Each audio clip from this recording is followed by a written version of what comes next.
ഇനി അതിലൊക്കെ രസമായിട്ടുള്ള വേങ്ങരയിൽ വരുന്ന ഒരു, കാരണം ഒരിക്കലും വേങ്ങര വരാത്ത, കാരണം ഞാൻ അടുത്ത പ്രദേശത്തൊന്നും കണ്ടില്ല. ബോക്സിങ്ങിനെ ഇഷ്ടപ്പെടുന്ന ഒരാളും കൂടിയാണ് ഞാൻ. അത് നമ്മൾ വെറുതെ സംസാരിച്ചതാ. അപ്പൊ ഇന്റർനാഷണൽ ലെവലിലാണ് ബോക്സിങ് നമ്മൾ വേങ്ങരയിൽ കൊണ്ടുവരുന്നത്. അതൊരു വല്ലാത്തൊരു അനുഭവമായിരിക്കും. കാരണം നമ്മളൊക്കെ എന്ന് പറഞ്ഞാല് ഇതിൽ ടി വിയിൽ കണ്ടിട്ടില്ലല്ലോ ബോക്സിങ്. അത് നമ്മൾ വേങ്ങരയിൽ ആ സ്റ്റൈലിൽ കൊണ്ടുവരാണ്.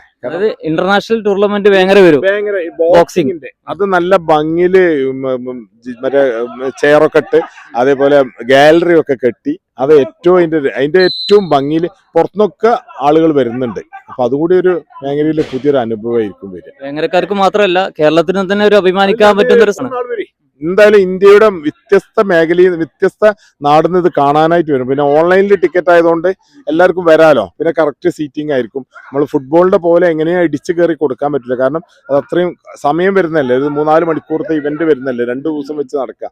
മാർച്ചിൽ നമ്മളത് വെക്കും. മാർച്ച് മാസത്തിൽ അത് ഈ ഇവന്റ് വരും. അത് ഒരു നല്ല വ്യത്യസ്ത അനുഭവമായിരിക്കും അത് തീർച്ചയായിട്ടും.